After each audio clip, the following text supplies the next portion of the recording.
ನಮಸ್ಕಾರ ರೈತ ಬಾಂಧವರೇ. 9972964353 ಅರವಿ ಬಸಾಪುರ ಗ್ರಾಮದಲ್ಲಿದ್ದೀವಿ. ಅರಣ್ಯ ಮಾರ್ಗದರ್ಶನದಿಂದ ಮಂಜುನಾಥ್ ಅಂತಂದೇಳಿ ಇವತ್ತು ನಾವು ಇಲ್ಲಿ ಅರವಿ ಬಸಾಪುರದಲ್ಲಿ ನಾಗರಾಜ್ ಕಂತ್ರ ತಂದೆ ಹೆಸರು ದಳ್ಯಪ್ಪ ಅಂತಂದೇಳಿ ಅವರ ರೈತರ ತೋಟದಲ್ಲಿದ್ದೀವಿ. ಇದಕ್ಕೆ ನಾವು ಭೂಮಿ ಉಪಚಾರ ಮತ್ತು ಸಿಂಪರಣೆ 2 ಸಿಂಪರಣೆ ಮಾಡಿಸಿದ್ವಿ. ಅದರ ಫಲಿತಾಂಶ ಹೇಗಿದೆ ಅನ್ನೋದನ್ನು ರೈತರು. ನಮಸ್ಕಾರ. ನಾವು ಇವತ್ತು ಬಳ್ಳಾರಿ ಜಿಲ್ಲೆ ಹೂವಿನಡಗಲಿ ತಾಲೂಕು ಅರವಿ ಬಸಾಪುರ ಗ್ರಾಮದಲ್ಲಿದ್ದೀವಿ. ರೈತರು ನಾಗರಾಜ್ ಕಂತ್ರ ಅವ್ರ ಹತ್ರ ಮಾತಾಡೋಣ. ರೈತರದ್ದು ಏನು ಅನಿಸಿಕೆ ಅನ್ನೋದನ್ನು, ಫಲಿತಾಂಶ ಬಗ್ಗೆ ಏನನ್ನ ತಿಳ್ಕೊಳ್ಳೋಣ. ನಮಸ್ಕಾರ ನಾಗರಾಜ್ ಅವರೇ, ಏನು ಅನ್ನಿಸ್ತೈತೆ ನಿಮ್ಗೆ ಅರಣ್ಯ ಮಾರ್ಗದರ್ಶನ? ನಿಮಗೆ ಈ ವರ್ಷದ ಚೆನ್ನಾಗಿ ಅನ್ಸೈತ್ರಿ. ಚೆನ್ನಾಗಿ ಅನ್ಸೈತಿ. ಹೋದ ವರ್ಷ ಎಷ್ಟು ಕ್ವಿಂಟಲ್ ಅಡಿಕೆ ಬೆಳೆದಿದ್ರಿ? ಹೋದ ವರ್ಷ 22 ಕ್ವಿಂಟಲ್ ಬಂತ್ರಿ. ಹೋದ ವರ್ಷ 22 ಕ್ವಿಂಟಲ್ ಬಂತ್ರಿ. ಈ ವರ್ಷ ಇನ್ನೂ ಕೊಯ್ದಲ್ರಿ, ಕೊಯ್ದ ಮೇಲೆ ಬರ್ತಾನೆ. ಎಷ್ಟು ಗಿಡ ಎಷ್ಟಿದಾವೆ ಇವು? ಅಂದ್ರೆ 15 ಗಿಡ ಅದ. ಎಷ್ಟು ವರ್ಷದ ತೋಟ ಇದು? 5 ತುಂಬ 6 ಬರ್ತೈತ್ರಿ.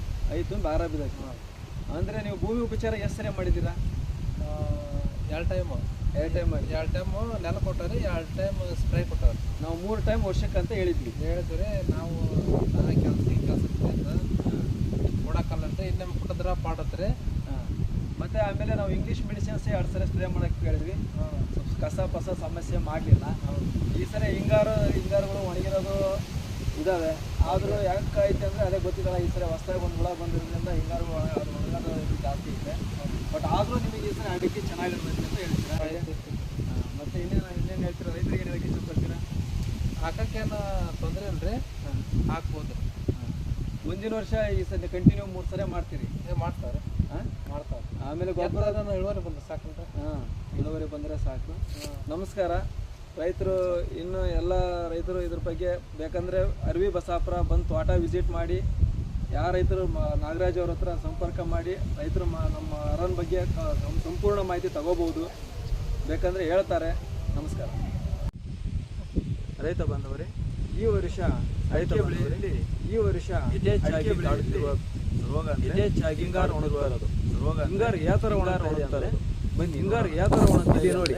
ಒಂದು ಹಿಂಗಾರಲ್ಲಿ ಇಲ್ಲಿ ನೋಡಿ, ಈ ಥರ ಒಂದು ಹಿಂಗಾರಲ್ಲಿ ಈ ಥರ ಕಡ್ಡಿಗಳು ಬಂದಿರುತ್ತೆ. ಹಿಂಗಾರು ಅಡಿಕೆ ಹಿಡಿಯೋದು, ಅದರಲ್ಲಿ ಒಂದು ಒಣಗೈತೆ, ಒಂದು ಹಸಿರಿದೆ. ಅಂದರೆ ಅದರಲ್ಲಿ ಒಂದು ಜೀರುಂಡೆ ಹುಳ ಥರ ಬರ್ತಾ ಇದೆ. ಆ ಹುಳ ಎಲ್ಲಿ ಹಿಂಗಾರುಗಳ ಮೇಲೆ ಕೂರುತ್ತೆ ಆ ಹಿಂಗಾರು ಒಣಗಿರುತ್ತೆ.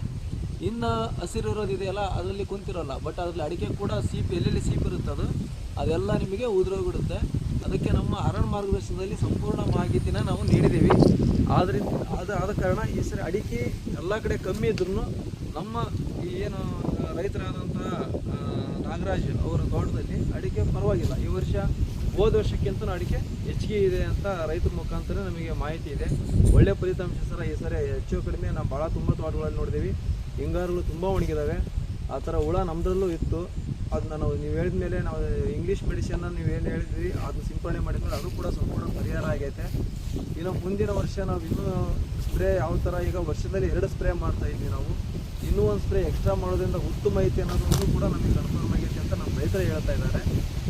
ನೋಡೋಣ. ಇಂದು ನಮ್ಮ ರೈತರು ಇದರಲ್ಲಿರುವ ಅಡಿಕೆ ಮತ್ತೆ ತೂಕ ಹೆಚ್ಚಿಸಿಕೊಳ್ಳಲು ಮತ್ತೊಮ್ಮೆ ಸಿಂಪರಣೆ ಮಾಡಿಸ್ತಾ ಇದ್ದೀವಿ.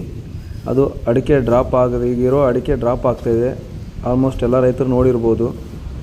ಅರಳು ಉದುರ್ತಾ ಇರೋದು, ಅಡಿಕೆ ಸೈಜಾಗಿ ಉದುರ್ತಾ ಇರೋದಕ್ಕೆ ಅದಕ್ಕೂ ಸಿಂಪರಣೆ. ಇದರ ಜೊತೆಗೆ ಅಡಿಕೆ ತೂಕನೂ ಆಗಬೇಕು ಮತ್ತು ಹೆಚ್ಚಿನ ಇಳುವರಿ ಬರೋಕ್ಕೋಸ್ಕರ ಮತ್ತೊಮ್ಮೆ ಸಿಂಪರಣೆ ಮಾಡಿಸ್ತಾ ಇದ್ದೀವಿ. ಆಸಕ್ತಿ ಇದ್ದಂಥ ರೈತರು ಸಂಪರ್ಕಿಸ್ಬೋದು. ನಮ್ಮಲ್ಲಿ ಇಡುಮುಂಡಿಗೆ ರೋಗ, ಅಣಬೆ ರೋಗ, ಸುಳಿಕೊಳೆ ಯಾವುದೇ ಸಮಸ್ಯೆ ಇದ್ದರೂ ಸಂಪೂರ್ಣ ಮಾಹಿತಿ ಸಿಗುತ್ತದೆ. ಹೆಚ್ಚಿನ ಮಾಹಿತಿಗಾಗಿ ಕೆಳಗಿರುವ ನಂಬರನ್ನು ಸಂಪರ್ಕಿಸಿ. ನಮಸ್ಕಾರ.